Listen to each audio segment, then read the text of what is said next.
Lesson 117 is a next step on our direct and inverse variations.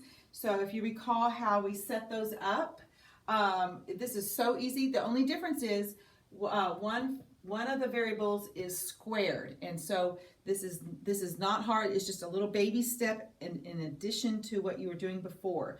So for instance, the weight of a body above the surface of the earth varies inversely.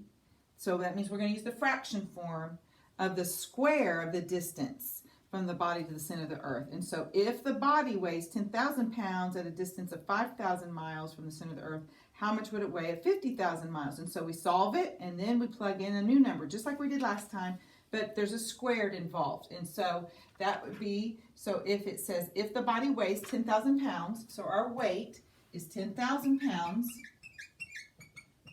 we're solving for K, and the distance is 5,000 squared. It tells us that. See, this is squared, so it's at 5,000 and we square it. Then you simply solve for that. And so you multiply both sides by 5,000 squared.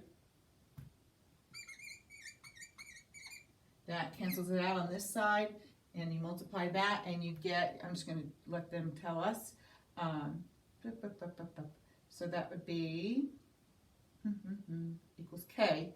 So K equals, and they change it to scientific notation because that's a lot of zeros. So it would come out to be 25 times, sorry, can't write, 25 times 10 to the 10th.